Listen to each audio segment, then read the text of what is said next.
Hello guys, welcome back to the channel. I'm Dino, that's Patch's Repair Shop, and today, because it's Christmas, we're going to give you an extra video and we're going to give you a tour of Patch's Repair Shop. But don't fret, we'll be back with a Ducati video ready for the weekend as well. So let's have a look inside, shall we guys? Patch's Repair Shop is 2.4 metres by 4.9 metres, which is very small, but happens to be the size of a single garage in the UK. Don't forget to smash that subscribe button for us, guys, as well. So let's start by getting a bit of heat in here, guys. This is my little log burner. Fitted it, I don't know, a year ago, maybe 18 months ago now. I don't know. It's just a little log burner. Just some old exhaust pipe welded together, coming out the roof of the garage, with a little dish I made for the top. I think there's a video somewhere below, maybe one of my first videos of it being fitted, maybe a bit crude because I hadn't thought about putting it on YouTube, but it's ended up, you know, people seem to quite like the little log burner. It doesn't heat the whole garage, it's just not big enough. A lot of people have said about watch out carbon monoxide and all the rest of it. This garage has got more holes than a sieve, and I'm in and out of the big garage door all the time. That it's really there to take the edge off, help with a bit of the condensation in here, and more importantly, keep me coffee warm. Which, while that's warming up, I think I'll go and make a coffee. Right, so this is my spanner rack, guys, up on the wall. Actually really likes this. It makes it really easy to see when things are missing, and they are nice and easy to put away. 17mm short ratchet spanner missing, 19mm combination spanner missing, 21mm combination spanner missing. Have a feeling they're probably in my tool roll on the Harley Davidson. We'll have a look in a minute. And obviously a 10mm missing. There is a possibility that all of these missing spanners have run off with the 10mm socket. You know, these things happen. So this is my spanner rack, guys. Also I've got my got these in here, Mac Tools. What's that? An 11mm, just like a driver. So I've got a set of them, 1/2" breaker bar, long 3/8 ratchet, couple of Milwaukee tools, drill, bit driver, torque wrenches. Over here we've got the blow torches, the nail gun and the stapler, Dremel, and that's a deburring tool for the lathe that we'll come on to in a minute. And this all sits above the tool chest, as you can see. Or maybe not. Let me drop you guys down a little bit. Is that better? Right, so let's move you guys around a little bit. Let's go over to this side first. Just about to change this, so I've got a nice old vintage rack to go up here, so I'm just about to change that in a minute. Got my 2 arbor presses here. Don't tell anybody, but I have a problem with arbor presses. I think they're cool. This is what you're working with here, guys, when the person filming thinks arbor presses are cool. So I've got a smaller one and a bigger one, and I probably would like to get another smaller one. That'd be good. Over here got my what we got here? Tube notcher. So, got my tube notcher here for if I'm in the mood for notching some tubes. Still got a cutter in there, what looks like maybe a 25 or 30mm cutter in there. This came from Stacey's, something like that. I'll put a link to it below. These are super handy if you're making frames or you need to notch tubes or anything like that. Not expensive, really easy to use.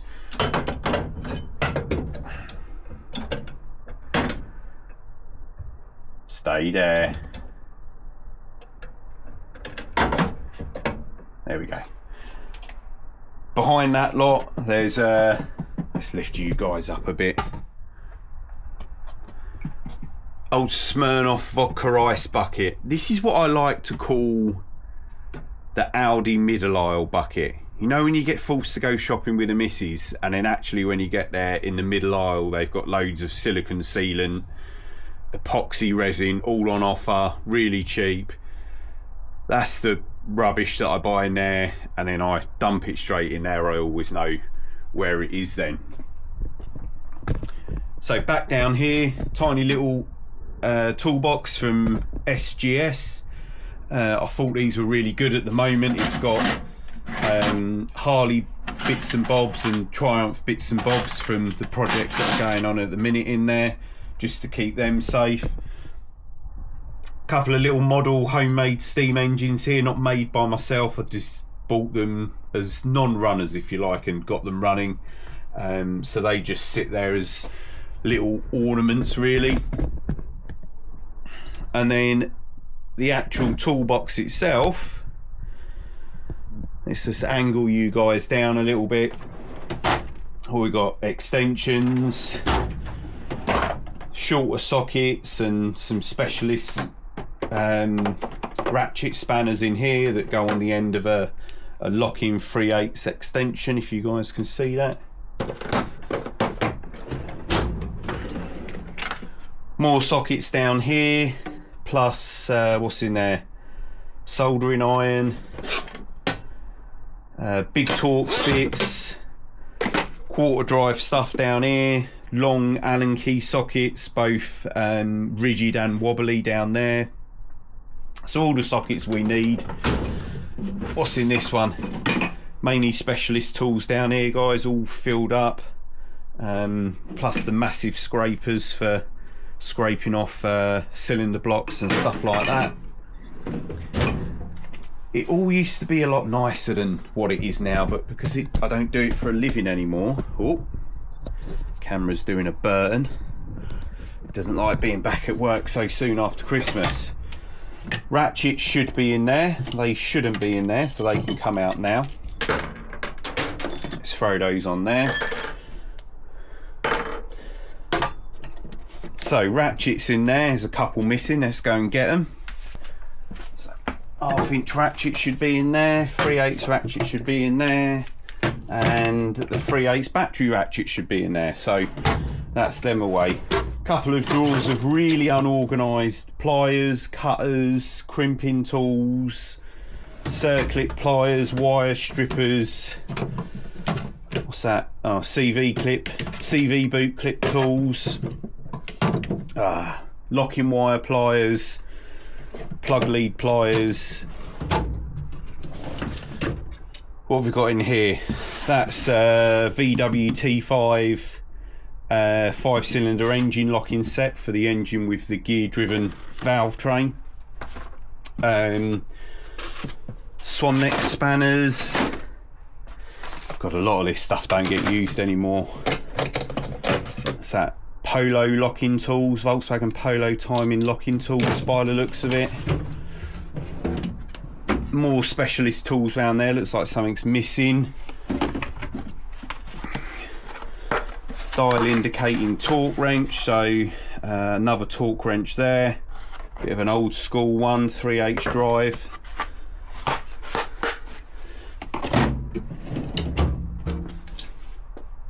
Yeah, so it's all in here. My plan is to head on over to Shadow Foam and get some of their Shadow Foam and sort some of these drawers out. So feeler gauges, ultra thin spanners. These are really cool, really handy as well. Yeah, again, you know what you're up against when the bloke thinks that thin spanners are cool. Some tiny little screwdrivers, should probably be elsewhere. Yeah, so sort of more specialist spanners in here. Drivers, what's that? Seal pullers. Yeah, so it's all here. Hammers, hacksaw, pipe cutters, all in there. More specialist stuff down there. Oil pressure. What's that one? Cylinder leakage. Alfa Romeo timing tool set. Yeah, it's all here sometimes, just about finding it. Up the top of the spanner rack, guys, I've had to turn the LED lights off because they blind you, but I just keep all my sort of clamps up here. Saws are hanging up here, got some storage here. All my reels of wire are just racked up behind there. Couple of, you know, got to have a couple of models in the garage that are not built, but one day you'll get round to them type thing. So that's what's going on up the top there, guys. And then over to the shelf of death, you know, one of those shelves that's a little bit like the bathroom cabinet. The second you move something that belongs to your missus, the whole freaking lot falls on top of you. Well, this is the man version. Okay, the second you move something on here, everything falls down. Just the way we like it, wouldn't have it any other way. This is my two welders, guys. So this is my Sealy Super MIG 185. Second one of these I had, sold the first one, wish I hadn't. Bought this one back off my dad, I think, can't remember now. Super MIG 185 Sealy, got a 5% CO2 argon mix bottle on the back. Fantastic MIG welder, very versatile, does way more than I need it to do in terms of thickness of steel. This is my Stell TIG 1618, it's a DC TIG. Yeah, nice little TIG welder. Made this trolley for it. If you want to see that video, link somewhere on this screen now. So if you have a little look around here, it's got all the optional extras on it. Place for your filler rod. It's got some additional storage shelves. It's got flat tires, obviously. And then round this side, it's got some hooks for your earth cables and the guns and stuff like that, and welding mask hanging on the back. So that's the two welders, guys. Anyway, let's move on to the next bit. There's a couple of bits in this garage that are going to give you some clues to the next motorcycle project, so we'll probably deal with those in a second as well. So over in this corner, guys, is more sort of housey stuff. So the Beta toolbox here is all sort of housey tools, tiling, plumbing, hole saws for the house, loads of stuff like that. You know the stuff. And then over here in this corner, if you can see that, so we drop me down a little bit more. Yeah, so over here in this corner, this old toolbox, I use it for kind of miscellaneous. It's drill bits, punches, you know, random bits and bobs in there, cleaning brushes, all my soldering kits kind of at the top. So all the stuff I use for soldering, flux and different size solders are in the top. Temperature guns in there, actually. I was looking for that the other day. Our survey says cold. And in the bottom of it is more sort of special tools in their kind of plastic boxes, mainly timing tools, you know, lambda probe stuff is all kind of in the bottom of there. And then this little old toolbox up here, which was actually my granddad's. In here is loads of cutting tools for the lathe and stuff like that, and we'll show you the lathe in a second. Measuring equipment's in there, DTIs, verniers, calipers, all that sort of stuff is all kept in that little one there. Milwaukee chargers, I only use Milwaukee battery tools, I think they're really good, so they're all in there, or hanging up there, sorry I should say. So yeah, that stuff's pretty self-explanatory. Let's bring you people round here. Got my little belt sander down here. So up here, guys, storage boxes. So we've got like let's wipe the dirt off, turning tools and forming tools for my lathe, Random bits of brass and copper, taps and dies, steel, little pieces of steel and aluminium, an old RC car, that one's sandpaper. So yeah, just some handy little storage boxes which are sitting on some brackets, just so that we look like we've got some kind of organisation, but actually, you know, we're sort of winging it really, but aren't we all?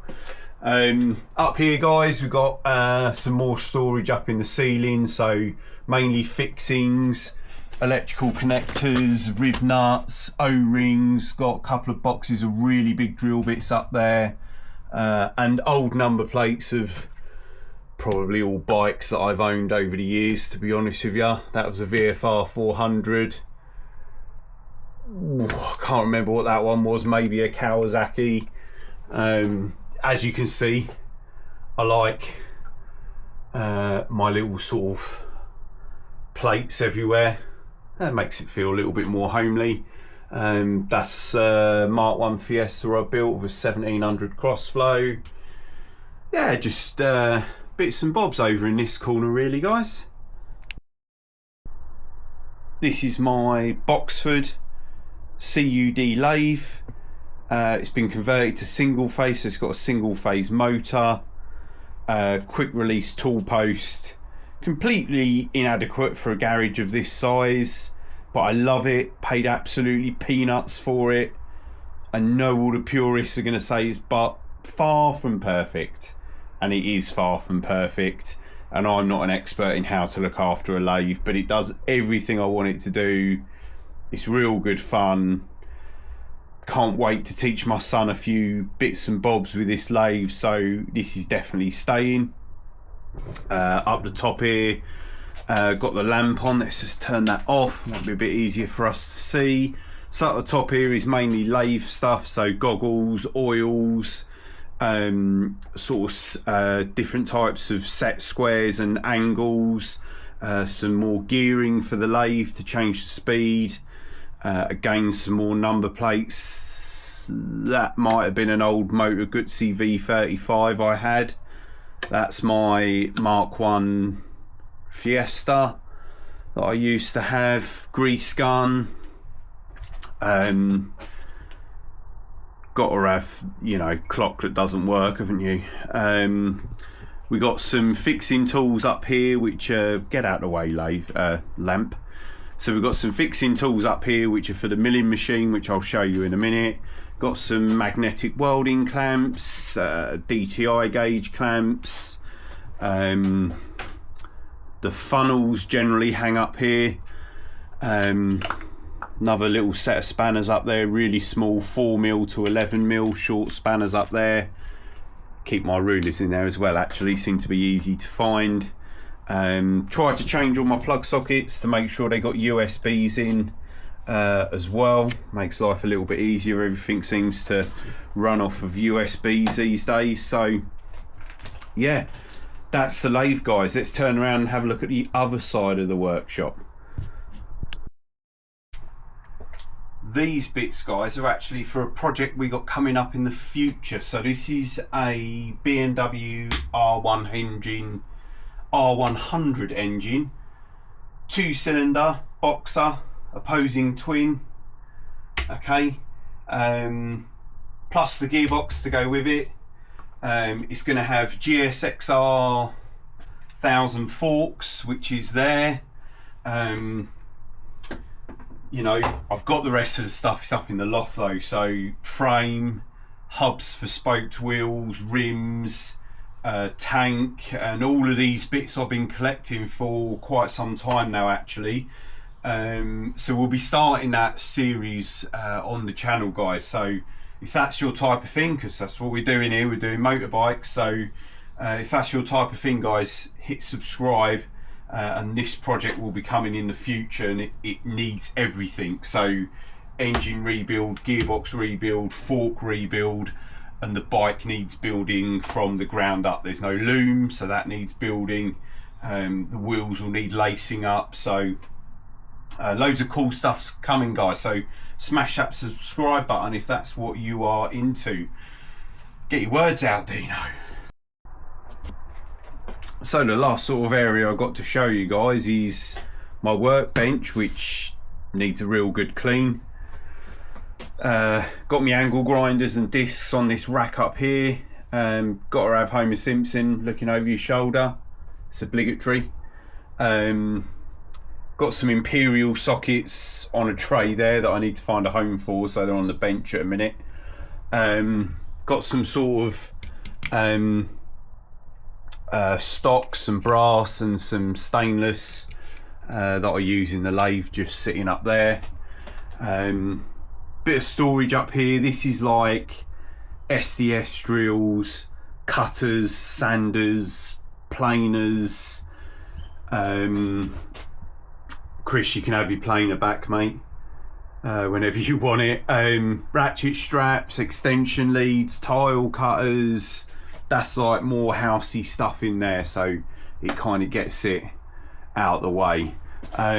Pipes that I need: rubber pipe, brake pipe, whatever it might be, copper pipe, fuel pipe over here.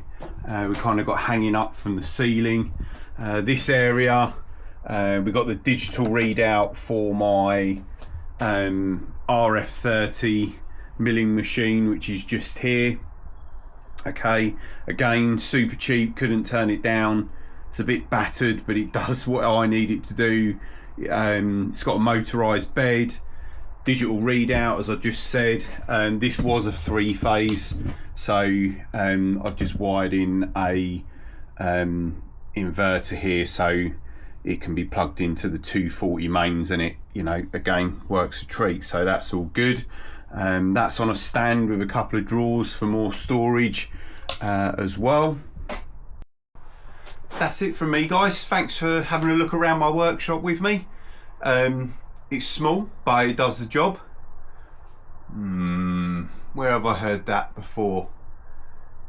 Anyway, you guys go and have another turkey sandwich. I'm going to finish this beer, finish cleaning it up in here, sorting everything out. Over the weekend we'll get another Ducati video done, and we'll get that out as well. Like I said, this is an extra video. If you want to see more bike related stuff, guys, that's what we're going to do. We've got a cafe racer build, we've got the Ducati, we've got the Triumph, we've got the Harley. All those projects are ongoing at the moment. There'll be a video every week, so smash subscribe, hit like, share the video, leave us a comment, and I'll catch you guys very soon.